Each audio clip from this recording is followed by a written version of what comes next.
Nos vídeos anteriores, a gente viu um pouco sobre a ideia de narcisismo dentro do que Lipovetsky denomina a nossa era atual, que seria a era do vazio. O que ficou faltando falar, além de todas as questões que eu não vou me debruçar aqui no livro todo, mas a ideia da psicologização de si.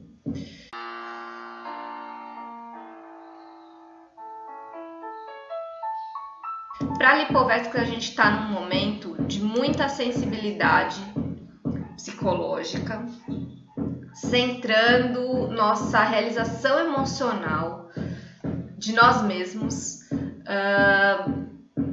de uma maneira muito específica, de uma maneira muito autorrelacionada, né? Na visão dele, né? Porque eu já até mencionei que talvez ele esteja esquecendo de um componente super importante, de que continuamos em relação uns com os outros, a gente continua meio que se comparando, e nesse sentido eu até prefiro talvez a visão de Byung-Chul Han de psicopolítica do que a de Lipovetsky, porque Byung-Chul Han vai trazer essa questão de que estamos competindo com nós mesmos, estamos nos esforçando para sermos melhores do que nós já fomos no passado. Isso também tem um componente individualista, mas Byung-Chul Han vai mostrar como isso se dá também a partir de uma lógica de desempenho, né? De uma lógica que existe e exige a comparação com os outros. Para Lipovetsky, esse momento de sensibilidade psicológica que a gente enfrenta, esse ser ávido por juventude, ávido por autodesenvolvimento, ávido por triunfar na vida, em realizar-se de modo contínuo na sua esfera mais íntima do que social, acaba trazendo algumas consequências para as relações interpessoais e também para a ideia da forma como a gente se relaciona com o sagrado. Então, se o consumo perpassa todas essas relações, não seria diferente com as questões psicológicas. Não seria diferente, né, com relação ao universo das terapias diversas, linhas e abordagens que surgem, né? Não só terapias psicológicas. Lipovetsky coloca tudo no mesmo balaio, ele chama de terapias psi, mas na verdade a gente tem aí terapias corporais, terapias que não são exatamente realizadas por profissionais da psicologia, mas outros tipos de profissionais, né? Terapias holísticas, terapias diversas, né? Yoga, meditação, Rolfing, Tai Chi Chuan, toda a apropriação de técnicas e práticas vindas do que a gente chama de Oriente, também entrando nesse balaio, né, para ele, de terapias psi, né? Tudo isso para quê? Tudo isso para evitar o envelhecimento, para evitar o estresse, para evitar a neurose, para evitar o colapso desse indivíduo que já está tão sobrecarregado por viver hedonisticamente nessa sociedade. Então, a gente percebe processos que ele vai chamar de subjetivação da doença. A doença, cada vez mais, ela deixa de ser explicada por razões muito genéricas e que foram, de fato, estudadas, analisadas, testadas empiricamente em pesquisas científicas sobre as causas, os sintomas, as curas de determinadas doenças, né?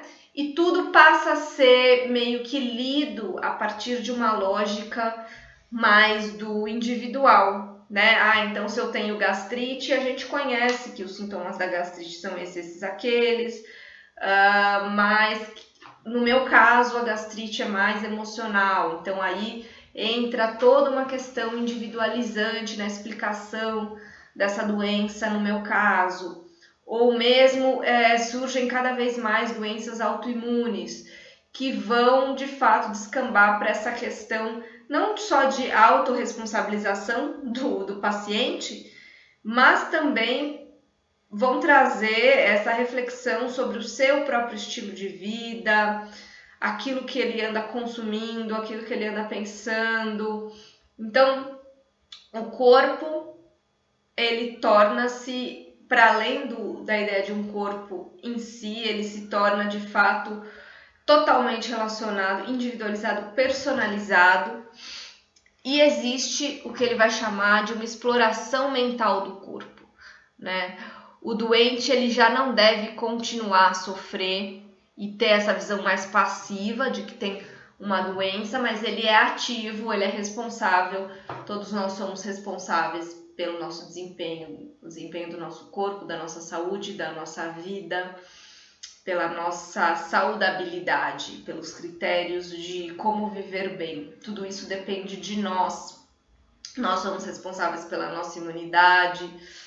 Enfim, e tudo isso, o segredo para tudo isso funcionar muito bem é você se cuidar, você cuidar do seu corpo, você cuidar da sua mente. A palavra autocuidado nunca foi tão usada, né? Então a gente percebe também como existe o imperativo para estarmos bem, um imperativo para nos cuidarmos, um imperativo para atingirmos esse patamar mínimo de saudabilidade, de como a gente deve se sentir.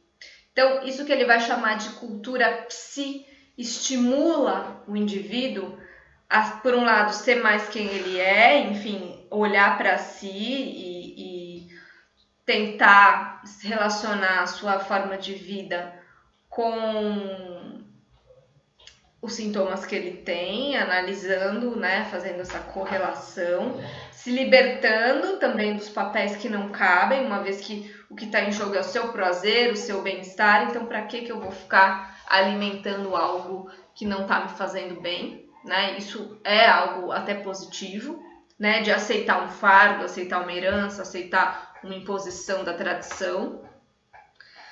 Novamente, a gente está falando aqui de uma coisa muito localizada, né, da sociedade europeia ou as classes mais privilegiadas aqui no Sul, no Atlântico Sul, na América do Sul, na América Latina.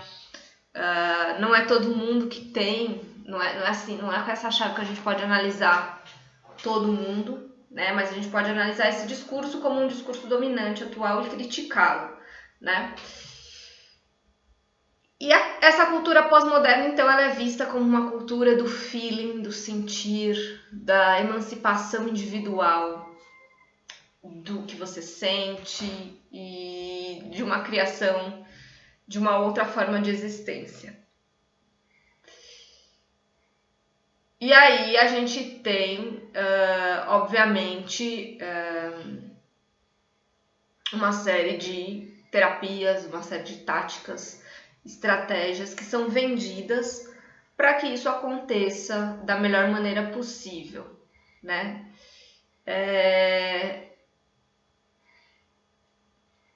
E aí também entra a questão da gestão da vida, né? Gestão de si, gestão da sua vida psicológica, né? Cada um é responsável por estar com a sua terapia em dia e gerir da melhor forma possível o seu capital estético, o seu capital psicológico, o seu capital libidinal, seu capital afetivo, além, é claro, do seu capital físico, o seu corpo.